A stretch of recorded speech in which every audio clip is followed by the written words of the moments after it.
Okay, well, this is it. The day that many of us had feared has come to pass. The New South Wales committee that is having a very brief inquiry where submissions close on 12 January and the committee's been given a total of only weeks to make a report on the proposed legislation. How that can be viewed as anything other than rushed through, I struggle to understand. But if you look at the terms of reference that this committee has been given, there's a sentence in there that should strike fear into the hearts of every Australian who cares about free speech. And that is these words: to take into account measures such as those used in the UK.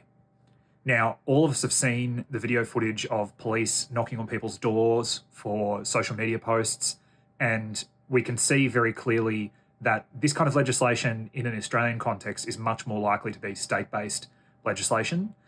And unfortunately, a direction for Parliament to consider measures such as those adopted in the UK can only be leading to consideration of these kinds of measures. Have a look for yourself. I'll link below this video to the terms of reference. The Free Speech Union will be providing a submission. They have explicitly said in this committee hearing, not only is it a couple of weeks only to report, but they won't be accepting or reading out submissions from individuals, only community organisations and subject matter experts. So stay tuned. Obviously, many of us thought Victoria would probably be the first place to have to deal with this, but it seems that in the wake of the Bondi massacre, this is a pretext that governments have almost been waiting for to sort of introduce this kind of legislation. So wish us luck, although it's difficult to see how anything could prevent this kind of legislation from taking shape in that way. And on a final note, they're saying phrases like globalise the intifada.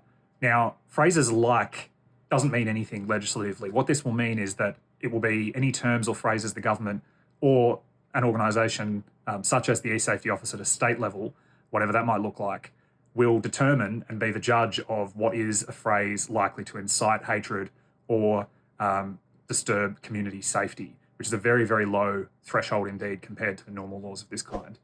So if you want to keep seeing content like this, like, share and subscribe, and I'll see you soon.